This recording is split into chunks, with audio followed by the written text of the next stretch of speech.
Hi, I'm Zibby Owens, the creator and host of the award-winning podcast that you're listening to right now. Thank you so much, called Moms Don't Have Time to Read Books. It is a daily podcast, 365 days a year, and each day we talk to an author about all of the things related to their career, their book, their life, and more in 30 minutes or less, because who has time? I am now an author myself, although I wasn't when I started this podcast, and you can get my new memoir, Bookends, a memoir of love, loss, and literature, wherever books are sold starting July 1st, and my children's book, Princess Charming. You can learn more about me at zibbyowens.com, but really you're here to learn more about the authors, and that is what we're going to do. Also, be sure to check out all the other podcasts in the Zcast Podcast Network. You can learn more at zcastnetwork.com and definitely check out those shows as well. Patti Callahan Henry is the author of Once Upon a Wardrobe and Surviving Savannah. She is a New York Times and USA Today bestselling author of 16 novels, that's 16 novels, and a podcast host. She's the recipient of the Christie Award 2019, winner of Book of the Year, also the Harper Lee Distinguished Writer of the Year for 2020, and the Alabama Library Association Book of the Year for 2019.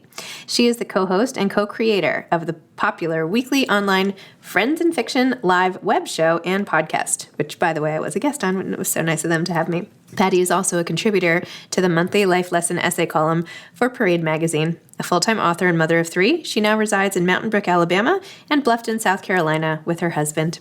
Welcome, Patti. Thank you so much for coming on Moms Don't Have Time to Read Books. We're going to discuss Surviving Savannah and also Once Upon a Wardrobe. Congratulations. Thank you. I'm so thrilled to be here. We get to talk off camera sometimes, but it's nice to do it and actually discuss books. This is fun. Thanks for having me. Of course. Thanks. And, we maybe not first, but one of the times we got to know each other was when you all were interviewing me, which was so nice on Friends Fiction. And I just love all of your co-hosts, and you guys do such a good job. I was so blown away by how professional it was just from everything from the graphics to the conversation to the coordination. It felt like I was on a real show, You were on a real show. Like it was like a real, it's really produced. It's like a highly produced TV show on the internet. It's like very cool. It's just very cool. Thank you. Well, it was so much fun talking to you. I mean, that had to have been over a year ago. Yeah. Right? It was a long time ago. And yeah, that was fun. Okay. Can we talk about Once Upon a Wardrobe first? Because Absolutely. I'm in love with this book. I was not even expecting to be because I was like, okay, C.S. Lewis, great, Narnia. And I was like, stop what I'm doing. This is such a good book. I am so interested in his life and the way that you made us rooting for this little boy and his family and the mom with the heart of the light filled. Oh my gosh. It's really, really good. So anyway, why don't you tell everybody what it's about? Thank you. This book, and I just sat and listen to you talk about it because it fills me with so much happiness that this book, which got me through most of the lockdown, was my place to go when the world was madly burning around me, right? So it's March of 2020, almost exactly 2 years ago this week, Zibby, that we all went, wait, what? And my college-age son came home and my graduate school-age son came home, and then my husband came home. And there we were, right? All in one house with one internet, when I'm accustomed to, working alone, and the world is madly burning and going crazy around us. It's not hard to remember how it felt that March and April. And I'm sure this book would have been written at some point, but it definitely was the book where every single day I was able to go to England and spend time with Jack and Warnie and this little boy, George, and his sister, and the countryside of England and Oxford. And I could go there and almost find my centering in it. But what it's about is what you asked. It came to me when I was writing Becoming Mrs. Lewis, which is a story about C.S. Lewis's very complicated and amazing genius wife, Joy Davidman. And when I was writing that book, I noticed all these little seeds of Lewis's life that I could see in The Lion, the Witch, and the Wardrobe. Mm. I am not a Narnia expert. I'm not a Narnia scholar. I could see these moments in his life, and it just struck me that for all of us, including you, there are these moments in our life that, you can point to in some people's work. You read so much, Zibby. I'm sure sometimes you meet someone and you're like, oh, that part of your life is in it. And even though we can point to that, there are these large swaths of story source that are completely ineffable, completely mysterious, completely unexplainable.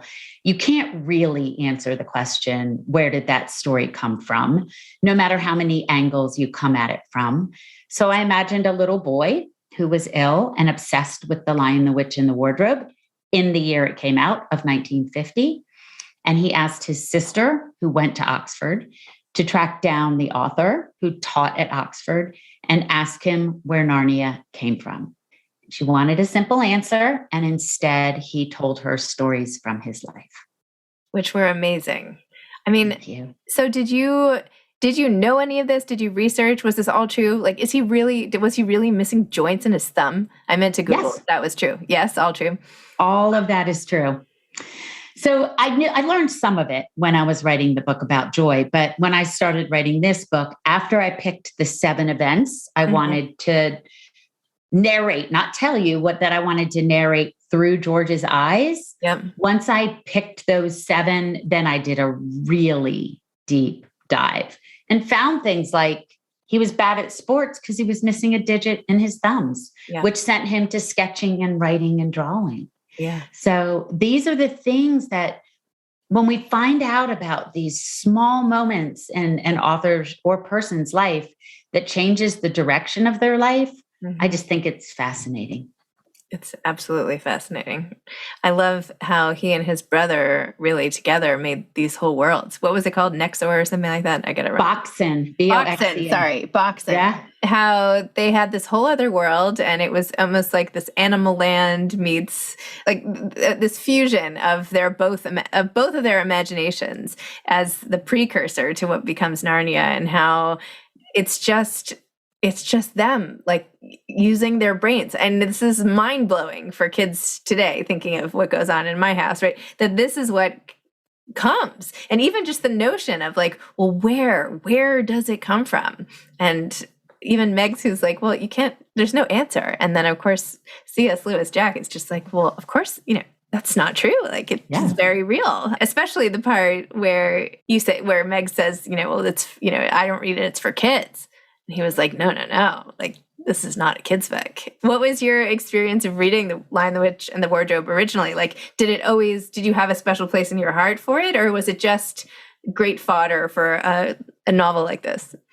Oh, The Lion, the Witch, and the Wardrobe for me is probably one of the seminal books in my life, probably foundational. It's a book I found when I was very young and read over and over. And what's fascinating about that book, as most books that are powerful, is that they change with age, right? So reading it at 9 years old and reading it at 50 years old, you get 2 completely different things out of it. But when I was a child, I would walk around the forests of Cape Cod looking for a secret door. I believed that somewhere I was actually a queen. That I could find a secret door and walk through it. And what is so amazing about that book is not only the imagination that it came from, meaning the author's imagination, but the imagination it spurs in us when you read it, because it's one of the few books in the world that even if you've never read it, you know what it's about. So you might meet somebody and say, The Lion, the Witch, and the Wardrobe, and they'll say, I've never read it, but they know who Aslan is. They know who the White Witch is. They know who Tumnus is. It's become part of our almost consciousness, this story. And for me as a child, it unlocked my imagination in so many ways. Wow. That's amazing. I read it. But I read the whole, everything that came next, and I loved it, but it wasn't one of those books for me that changed my life. I don't know why. I But mean, you read them and you wanted to know what happened, right? And no, you probably, totally. I loved it. Yes, yes, yes. But I don't know. and you probably once in a while think about it, like something will, Yes. something in the world comes up and it reminds you of Narnia. And that's what's so crazy about the power of that. And it's the same with people who love Lord of the Rings or, It's true. any of those world building things that you'll see a lamppost in a snowy, forest and you'll think Narnia.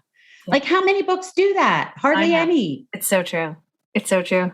You have this funny line in the beginning. Well, not really, but whatever. Let's see. Well, this is when Jack is explaining it. But maybe Narnia had its first seeds in a land that my brother and I imagined as children in our attic. We called it Boxen. What do you think, Horny? It's quite possible, replies his brother, but there was no real magic in those stories. Maybe the magic came later in Narnia. And then Jack says, perhaps I was training myself to be a novelist. It's true. And I love looking back, and I bet you do too. I mean, have you ever looked back at what you think are the stepping stones that you didn't know at the time, but the stepping stones to doing what you're doing now? I actually just wrote a whole book about that. That's my point. That is my point, Zibby. Yes, exactly. I knew that. So yes. It's fascinating because we can look back at those steps and say, they were all leading to right here. Mm-hmm. And, your memoir is, I can't wait to read it, to hear what those are. But sometimes we don't stop and look backwards to see that. And sometimes when we do, it's astounding. Maybe I was training myself to be a novelist, right? Somebody said, what advice would I give at one point? And I was like, someday it will all make sense. Yes. It doesn't make sense at all. And I'm like, this is going nowhere. There is no way all these different threads are ever going to link up into this beautiful French braid. No, it's just going to be a mess. But you don't know. You don't know. Your brain keeps all these things. I mean, it sounds so obvious, but no, it's a spider web. But I think too, what goes into that is we can get so caught up. Now we're having a psychology moment instead of talking about books, but we can get so caught up in this idea that we have to know what we're doing all the time, right? That this thing I'm spending my time on right now needs to have purpose and make sense. And sometimes if we just follow our curiosity and do the next thing and then the next thing, that's what happens. And when I was writing that book and I was looking at his life, there were probably huge swaths of time where he felt, well, I know there were, when he felt lost and wounded and losing your mom at 9 years old or going to a horrible boarding school or, being beaten or and then you look back and what you just said, and then it all makes sense. And to be able to take those ordinary moments in your life, which he did, and then through the alchemy of story, transform them into something extraordinary is the gift of looking back and paying attention, I think. Wow. The way you wrote about the mom's illness and being on the table downstairs. Oh my gosh, heartbreaking. It's so painful. I know. So painful. Okay. Also, I want you to talk about Surviving Savannah, which is now in paperback. Congratulations. Very excited. Thank you. So tell me more about that book, because I have to admit, I have not read that book, but I did love Once Upon a Wardrobe. Oh, I did not give you time to read Surviving Savannah. Surviving Savannah is the true and lost to time tale of a shipwreck that happened in 1838.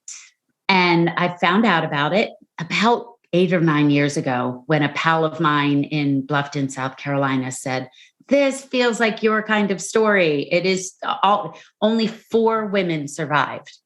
And it's this fascinating tale that was literally lost to time. And I said, no, I'm not interested.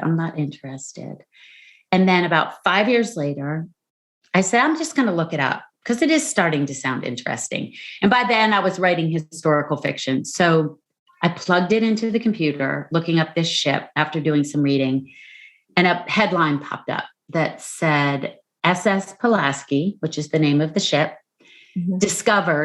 just discovered 30 miles off the coast of North Carolina, 100 feet deep. And it hit me that there was a reason, there was a timing for why I wasn't interested in it before, because now they have found it. And while I'm digging up stories about this lost ship, somebody else is quite literally digging up the treasure from this lost ship. So this company is a treasure hunting shipwreck company, and they were bringing up the gold and the silver and the jewelry and these fascinating artifacts from 1838, while I'm over here digging up stories about the passengers. So I discovered a family who boarded the ship together, a mother, a father, 6 children, and niece. Yeah, 9 of them. And they boarded the ship together, and the father was a financier for the ship. And he took his whole entire family, and it blew up off the coast of North Carolina. So I knew I had my people, and now I had this treasure hunter. So it is a dual timeline story about a museum curator who's working on bringing up the exhibit. And then we meet 2 women. I feel like most shipwreck stories are told from the men's point of view, the captain, the first mate. True. And we meet 2 very real women from history. I changed their names, and we see them on the ship because captains are thinking about something different than a woman who has 6 children on the ship, right? How can I find, and men and women were housed separately on steamships in 1838. So we follow these women, some floating 5 days and 5 nights at sea, while also learning about what they're discovering at the bottom of the ocean. Amazing. Well, that sounds great. All your books are like movies. They all sound like movies. They all like have this cinematic feel, even the way you talk about them, which by the way, I feel like I could listen to all day. Are these going to be movies? I'm always so interested. Are they? Oh, I mean, they always tease and call, but nothing's happened. If you have someone you want to give a ring to, just feel free. It feels to me like how Tom Hanks did that remake of what was the one with the train, the train and the boy. The Polar Express. Yes, thank you. That one. Well, especially Once Upon a Wardrobe. And I think, Zibby, when I write, when you were writing your newest, your memoir, is that you're calling it a memoir, right? Yeah. I mean, do you see things visually or do you fit? Right. So people ask, often like, where do your ideas come from? And sometimes there are questions, but so often they're visual. Mm-hmm. And so when I'm writing, hopefully when I'm describing it, it feels visual too. But I think, stories and images and scenes come to people in different ways. Some people it's literally, with words but for me, it is very visual. Yeah. I see it in scenes, right? Like it plays. Yes. I try my best to transcribe or something. Transcribe. Yes. And it's so hard because it never, ever matches. Mm-hmm. Like you can remember that scene from your life, I'm sure, and you write it down and you're like, I didn't all the way capture it. Right. Yeah. And I do that with scenes in my novel. Like they're on this floating piece of wood and they've gone 3 days without food and water. And you're having to find this courage and strength and perseverance really deep down that you're not sure that you have. And I read it and I'm like, but I saw it so much better than that. So we do the best we can. And what are you working on now? I have a book that's coming out next June. It is right now called The River Child. I have a feeling the title will change. Okay. I'm really excited about it. Once again, it came to me in an image. I think what happens to me often too is when I'm researching one book, another idea starts to bubble on the back burner in the back of my mind. And I don't even realize it so they all seem to be outgrowths of the book before in some way.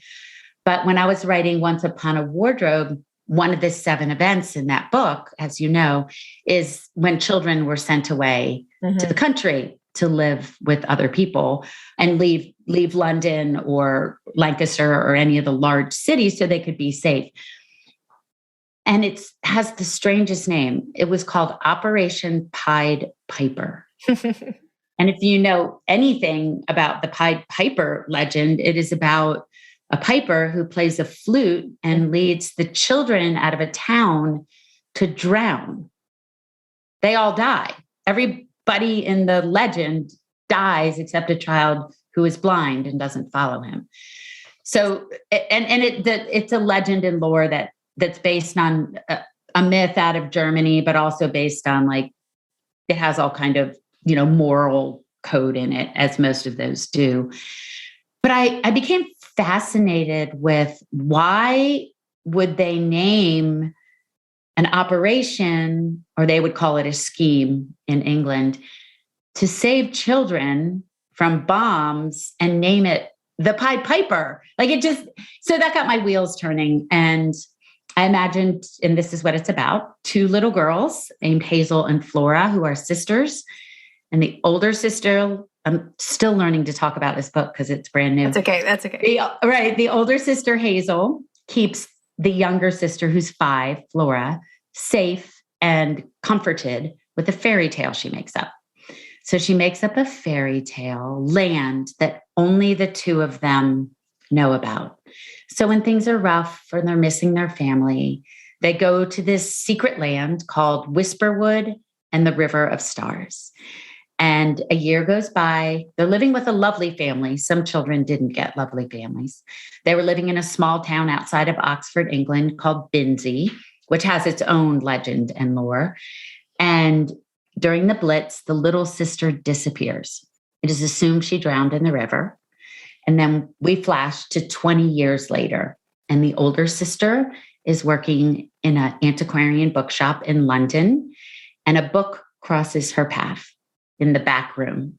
And it is a first signed edition with original illustrations of a fairy tale by an American author called Whisperwood and the River of Stars. Wow. Well, you've definitely piqued my interest. So it's about, how story can save us. And so this fairy tale helps to solve a mystery that's 20 years old. So Patti, what part of your life has been saved by writing? That's a great question, Zibby. I love that. So many parts of my life, but I would say that the first one was when I was really young. I was 12 and I grew up outside of Philadelphia, and my family moved to South Florida when I was 12, and it was awful. And I went to 3 different schools in 3 different years. And while they were figuring out where to live, and my dad was a pastor, so where they were going to put the church, and it was terrible. It was terrible. I'm not even going to sugarcoat it. It was terrible. I loved outside Philadelphia. I lived in Ardmore and Narberth, and I had my friends and my life. And this is in the mid to late 70s. So we're not calling each other. We're not, Snapchatting. And I would hide in the libraries, and libraries were my sanctuaries. And in books, everything made sense. And what we were just talking about earlier is someday it will all make sense. When I was 12, 13, 14, and hiding in the library, I believed that. I believed that someday it would all make sense. But the only reason I believed that was because I was reading books. I love that. How did you get through the rest of the high school experience? Did you find your people, or what happened? I did eventually. So when I was in 10th grade, my parents said, we're going to stay in Coral Springs and you'll go to the same school till you graduate. So Zibby, I decided I would be popular and make friends. And I joined the Latin club. Not how you get popular. That is not the cool. I'm like, was she a cheerleader? What did she do? Latin. And I loved it. And like we were just talking about earlier, it was a stepping stone to becoming a novelist, because I became obsessed with I was a nurse before I was a novelist. So I thought I was taking Latin for medical reasons, like so that I could understand medical language and carry that forward with me, which I did. And it was that, but it also helped me become obsessed with the origin of words, the origin of stories, with mythology. And little did I know, I was training myself to be a novelist. Wow. Well, now the more medical parts of the story make sense a little more. In the hospital, right? yeah. In the hospital, and when George's lips are blue, and when he's like, even how he is when he's born and not really robust enough, and all of that. Now I get where you're coming from. too. And people ask me a lot, have you written about being a nurse? And I said, I never have, and I probably never will. I mean, we never say never. But I do know that almost every book I've used something from that time, whether it's a scene in the hospital or a family falling apart or a family at crossroads, because I was in pediatrics. I was a pediatric nurse. Oh. So even if I don't write directly about it, it shows up. Wow. Again, the mishmash of our brains and what ends up coming out of this funnel. Yeah. Just quickly, I know we're almost out of time, but why did you leave nursing? And when did that happen? I left nursing when my kids were 6, 4, and 1. And I was playing dollhouse with my daughter one day. And I asked her what she wanted to be when she grew up. She was 6. And she looked me right in the eyes and she said, I want to be a writer of books. Aww. And I said, no, that's what I want to be when I grow up. And she said, you're already grown up. And I signed up for a writing class at Emory the next day. Wow. That's so cool. Is she now a writer of books? Not of books, but she is writing blogs and things like that. And I think she will. Right now, she has a 3-year-old and a 5-month-old. So she's not doing much aside from survival. And she's a beautiful writer. She has a huge following on Instagram, Megan Moon. She's a beautiful writer, but she hasn't sat. I didn't sit down to write my first book till I was 35. So you never know when. Same with you. We've changed. Yeah. Right. It should have been obvious all along, but when it happens, it feels like a sharp left turn, but that's not what it is. I love that. It's where you were meant to go all along. Exactly. Now it all makes sense. Amazing. Well, Patti, thank you so much. Thanks for coming on. Thanks for sharing your story and your stories with me. And thanks again for letting me reschedule to a different time. So thank you. No, thank you, Zibby. This was a blast. Okay. All right. Well, have a great day. Thank you. Tell me the release date of the book. My book? Mm-hmm. July 1st. It's called Bookends, A Memoir of Love, Loss, and Literature. No, I've seen the cover everywhere. I feel like you should have called it It Will All Make Sense. That's your next one. I have to send you guys copy. I don't have enough arcs. I want to send them to everybody, first of all, I'm talking to now. And just anyway, I'm going to get you guys a copy. I'll send one. Well, or just shoot Netflix thing. Netflix, holy moly. NetGalley. And we'll read those too. Whatever you want. Of course, we'll shout it out everywhere. Okay. All right. Yeah. Okay. Take care, Zibby. Bye. Don't get COVID. Do not get COVID. Okay. Bye. Bye. Thanks for listening to this episode of Moms Don't Have Time to Read Books. Don't forget to follow me on Instagram at Zibby Owens and at Moms Don't Have Time to Read Books. Also sign up for my newsletter at zibbyowens.com and sign up for my virtual book club and meet lots of authors on Zoom every other week. Thanks so much to Steve and Ryan at Texture Sound for the sound editing. And thank you to Morning Moon Productions for providing this fantastic intro and outro music.